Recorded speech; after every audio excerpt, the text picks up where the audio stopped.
Bismillahirrahmanirrahim. Assalamu alaikum. Dear students, welcome to Superior Group of Colleges Learning Management System. मैं हाफिज फरूक शहजाद। आज हमारा physics का 6th lecture है जिसका नाम है डायमेंशंस ऑफ फिजिकल क्वांटिटीज। ये चैप्टर नंबर 1 मेजरमेंट्स का लास्ट टॉपिक है। टॉपिक स्टार्ट करते हैं। बेसिकली डायमेंशंस हैं क्या? Dimension is a specific symbol of a physical quantity. किसी भी फिजिकल क्वांटिटी का जो स्पेसिफिक सिंबल है वो क्या कहलाता है? डायमेंशन। और डायमेंशन हमेशा किस में लिखी जाएगी? स्क्वायर ब्रैकेट में।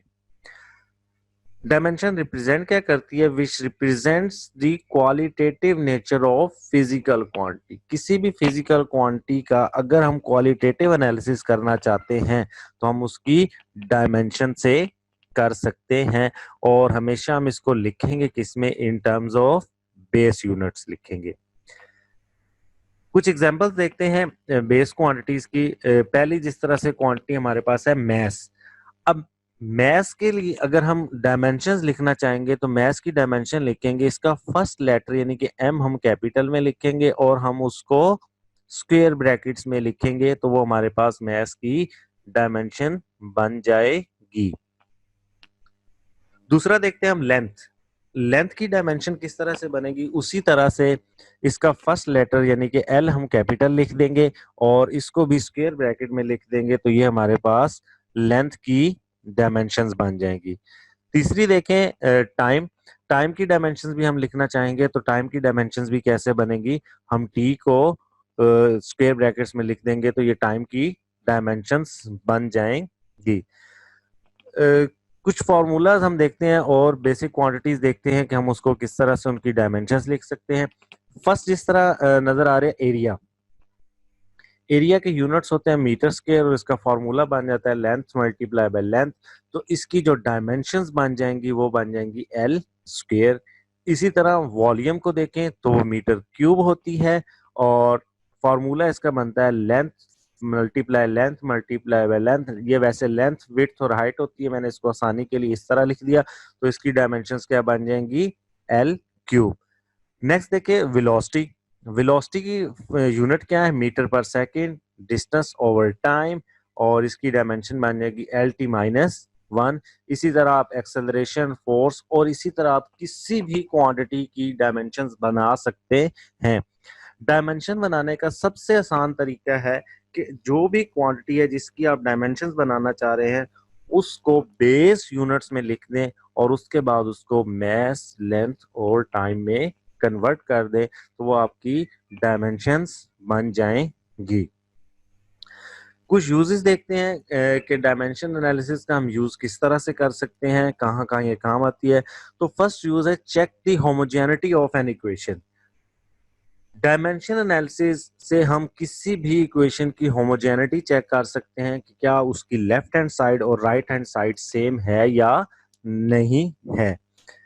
In order to check the correctness of an equation, we have to show the dimensions of the quantities on both sides of the equations are same irrespective of the form of the formula। हम ये नहीं देखेंगे कि formula किस तरह से लिखा हुआ है, उसकी लेफ्ट हैंड साइड और राइट हैंड साइड जिस तरह से भी करके लिखी जाए उसकी डायमेंशन सेम आनी चाहिए। एग्जाम्पल देखते हैं। इसी को हम कहते हैं प्रिंसिपल ऑफ होमोजेनिटी। अब इसकी एग्जाम्पल देखें। मशहूर ज़माना इक्वेशन है E is equal to M C square, Einstein की इक्वेशन है। अब इस आइंस्टाइन की इक्वेशन के देखें तो जो इसमें m है यानी कि मैस की डायमेंशन अभी हमने पीछे डिस्कस की, मैस की डायमेंशन आपके पास क्या आ जाएंगी? m। इसी तरह c यानी कि वेलोसिटी होगी, स्पीड ऑफ लाइट, तो एल टी माइनस 1। अब लेफ्ट साइड पे हमारे पास है एनर्जी E। हमें पता है एनर्जी एक्चुअली क्या होती है? वर्क। तो जो वर्क की डेफिनेशन होगी, जो वर्क की डायमेंशंस होंगी, वही डायमेंशंस किसकी होंगी? एनर्जी की। अब हम इसको पुट कर देते हैं ऊपर वाली इक्वेशन में। एनर्जी की जगह उसकी डायमेंशंस आ गई, मैस की जगह उसकी डायमेंशंस और सी स्क्वायर की जगह उसकी डायमेंशन। वेलोसिटी के लिख के ऊपर हमने स्क्वायर पुट कर दिया। इसको हम कंबाइन कर लेते हैं। जब कंबाइन करते हैं तो ये 2 माइनस, ये 2 इधर आ गया, ये 2 माइनस हो गया। अब देखें हमारे पास लेफ्ट हैंड साइड और राइट हैंड साइड की डायमेंशन सेम है। क्योंकि लेफ्ट साइड की डायमेंशन और राइट साइड की डायमेंशन सेम है, तो हम कहते हैं the equation E is equal to MC square is dimensionally consistent. Dimension किसी भी इक्वेशन की हम चेक कर सकते हैं इससे, और अगर लेफ्ट हैंड साइड और राइट हैंड साइड जो सेम आ जाए तो हम इसी को कहते हैं principle of homogeneity. Next use देखते हैं। नेक्स्ट यूज क्या है? Driving a possible formula for a physical quantity. किसी भी फिजिकल क्वांटिटी का अगर हमें फार्मूला नहीं मालूम और उसकी बेसिक क्वांटिटीज जिन पे वो डिपेंड करता है उसको हम अच्छे तरीके से गेस कर लें, उसको अच्छे तरीके से गेस कर लें, तो हम उससे एक फिजिकल क्वांटिटी का फार्मूला भी ड्राइव कर सकते हैं। एग्जाम्पल देखते हैं किस तरह से। फॉर एग्जाम्पल हम टाइम पीरियड के लिए उसका फार्मूला ड्राइव करने जा रहे हैं सिंपल पेंडुलम के लिए। तो हम बेसिक क्वांटिटी कंसीडर करते हैं। लेट्स सपोज मैं कहता हूं कि जो पेंडुलम है उसका टाइम पीरियड उसकी लेंथ के ऊपर डिपेंड करता होगा। फिर मैं कहता हूं कि अच्छा उसके साथ जो मैस अटैच है उसके ऊपर भी डिपेंड करता होगा। फिर मैं कहता हूँ जो एंगल थीटा उसके साथ बन रहा है उसके साथ भी डिपेंड करता होगा। और लास्ट चीज मैं कंसीडर करता हूँ एक्सेलरेशन ड्यू टू ग्रेविटी यानी कि जी। ये चार क्वांटिटीज मेरे माइंड में आई कि टाइम पीरियड जो सिंपल पेंडुलम का है वो इन पर डिपेंड कर सकता है। तो इसके लिए मैं क्या करूंगा, हर एक क्वांटिटी को यानी कि लेंथ को, मैस को, थीटा को और जी को एक स्पेसिफिक जो नंबर है वो एलोकेट कर दूंगा। स्पेसिफिक कोई A B C D मैंने एलोकेट कर दिया है। तो अब मैं स्टार्ट में ये कंसीडर करूंगा कि ये सारे टाइम पीरियड के डायरेक्टली प्रोपोर्शनल हैं। नेक्स्ट देखें, तो मैंने कहा कि ये सारे के सारे कांस्टेंट हैं, m power A, L power B, C theta power C and G power D। अब हम इनका क्या कर लेते हैं, कंपैरिजन कर लेते हैं। A B C D की वैल्यूज फाइंड करने के लिए हम कंपैरिजन करेंगे। तो देखें लेफ्ट साइड पे टाइम की डायमेंशन आ जाएंगी T, राइट साइड पर कांस्टेंट है, इसको हम बाद में डिस्कस करेंगे कि इसको किस तरह से लिखना है। राइट साइड पर M मैस की डायमेंशन आ गई, M लेंथ की डायमेंशन आ गई, L थीटा की डायमेंशन आ जाएगी L-L-1 क्योंकि theta is equal to S over R। S भी डिस्टेंस, नीचे R भी डिस्टेंस, तो इसलिए L-L आ गया। G इसकी डायमेंशन क्या हो जाएंगी, एक्सेलरेशन की डायमेंशन हो जाएंगी। तो अब हम इनके क्या करेंगे, कोफिशिएंट्स को कंपेयर कर लेंगे ताकि हम A, B, C और D की वैल्यूज को फाइंड आउट कर लें। अगर हम t को देखते हैं तो राइट साइड पर हमारे पास जो t है और लेफ्ट साइड पर t की पावर -2d बन जाएगी। m को देखें तो राइट साइड पर m की पावर a है, लेकिन लेफ्ट साइड पर हमारे पास m मौजूद नहीं है तो उसकी पावर क्या हो जाएगी, 0 हो जाएगी। नेक्स्ट हम देखते हैं लेंथ को, तो लेफ्ट हैंड साइड पर अगेन हमारे पास लेंथ नहीं है। राइट हैंड साइड पर देखें तो l power b plus L power C minus L power C और L पावर D हो जाएगा। इसको मैंने B plus D plus C minus C plus minus ये कैंसल आउट हो जाएंगे। तो नेक्स्ट अब हम देखते हैं इन पावर्स को इक्वेट करके देखते हैं। इन पावर्स को इक्वेट करेंगे तो हमारे पास ये इक्वेशंस आ जाएंगी जिससे फाइनल हमारा फॉर्मूला ड्राइव हो जाएगा।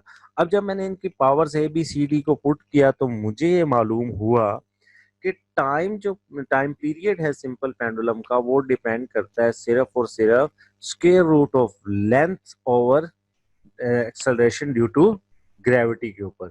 तो इस तरह हम डायमेंशन एनालिसिस को यूज करके हम क्या कर सकते हैं, कोई भी फार्मूला ड्राइव कर सकते हैं, लेकिन इसके लिए जो क्वांटिटीज फिजिकल क्वांटिटीज हैं उन पर डिपेंड कर रही है उसका हमें अच्छी तरह से गेस करना होगा।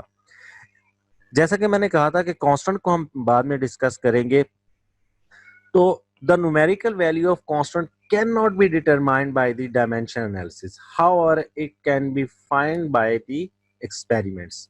जो कांस्टेंट है हमें पता है टाइम पीरियड का फार्मूला होता है T is equal to 2 pi square root of L over G। तो हम 2 पाई को फाइंड आउट डायमेंशन एनालिसिस से नहीं कर सकते, यही ड्रॉबैक है डायमेंशन एनालिसिस का। डायमेंशन एनालिसिस हमें कांस्टेंट के ऑफ प्रोपोर्शनैलिटी के बारे में कोई इंफॉर्मेशन नहीं देता। तो अगर ड्रॉबैक को पूछा जाए तो हम कह सकते हैं the dimension analysis can not give any information about the constants of proportionality but gives the dimension of universal constant। हाँ, एक चीज है, हम इससे यूनिवर्सल कांस्टेंट फाइंड आउट कर सकते हैं, जिस तरह आपके सामने ये है, ये स्पीड ऑफ साउंड का फॉर्मूला है, v is equal to constant E over रो।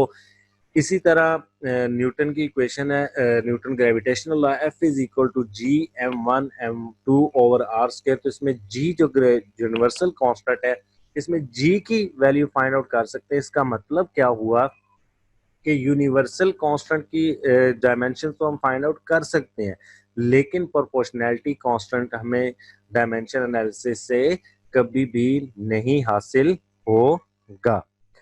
कुछ पास पेपर्स देख लेते हैं। पास पेपर्स में हमारे पास किस तरह से क्वेश्चन आते हैं। पहला एमसीक्यूज है, which of the following pair has same dimensions. इसमें से कौन सा पेयर ऐसा है जिसकी डायमेंशन सेम है। वर्क और पावर इसकी भी सेम नहीं होगी, तो मोमेंटम एंड एनर्जी ये भी डिफरेंट है, पावर एंड प्रेशर भी डिफरेंट है। वर्क एंड टॉर्क, अब वर्क एंड टॉर्क की डायमेंशंस किस तरह से इक्वल है हम निकाल के भी देख सकते हैं, लेकिन अगर दोनों के फार्मूलाज के पे हम देखें तो वर्क का फार्मूला होता है एफ डी यानी कि फोर्स और डिस्प्लेसमेंट, और टॉर्क का फार्मूला होता है torque is equal to R F, वो भी आर और एफ, आर डिस्टेंस और फोर्स हो जाएगा। तो इसलिए करेक्ट ऑप्शन होगा सी। मुल्तान बोर्ड में 2011 में एक क्वेश्चन पूछा गया था। नेक्स्ट देखिए, the dimensions M L square T minus two belongs to. DG Khan 2010 में क्वेश्चन पूछा गया। तो अगर हम सारे निकाल के देख लेंगे कि क्या ये प्रेशर का है, मोमेंटम है, पावर है या हीट एनर्जी है, तो ये डायमेंशंस बनेगी हीट एनर्जी की। अब हीट एनर्जी की कैसे बनेगी। Energy is the ability to do work. किसी भी तरह की एनर्जी हो, चाहे वो काइनेटिक एनर्जी हो, पोटेंशियल एनर्जी हो या फिर हीट एनर्जी हो, सबकी डायमेंशंस एनर्जी की सेम होगी। तो इसका करेक्ट ऑप्शन होगा डी। थर्ड देखते हैं, dimension of rho G H has same as that of. 2018 में मुल्तान बोर्ड में क्वेश्चन पूछा गया, तो इसकी आप डायमेंशन निकाल के देखेंगे तो ये आ जाएगी प्रेशर के इक्वल, कि ये प्रेशर की डायमेंशंस हैं। नेक्स्ट कुछ शॉर्ट क्वेश्चंस देखते हैं। पहला short question, does dimension analysis give any information of constant of proportionality that may appear in algebraic expression, explain. No. अभी हमने सीखा कि यही ड्रॉबैक है कि डायमेंशन एनालिसिस हमें कांस्टेंट ऑफ प्रोपोर्शनैलिटी के बारे में नहीं बताता। गुजरांवाला बोर्ड में 2008 और फैसलाबाद बोर्ड में 2018 में ये क्वेश्चन पूछा गया। नेक्स्ट क्वेश्चन देखते हैं, right the dimensions of pressure and density. Many time different boards में ये क्वेश्चन आ चुका है, तो प्रेशर और डेंसिटी की हमने यहाँ पर डायमेंशंस निकालनी है। नेक्स्ट क्वेश्चन है, describe the principle of homogeneity of dimension analysis. ये भी हमने लेक्चर में पढ़ा कि होमोजेनिटी ऑफ डायमेंशन एनालिसिस क्या होता है। हमने इक्वेशन प्रूव की, E is equal to mc square.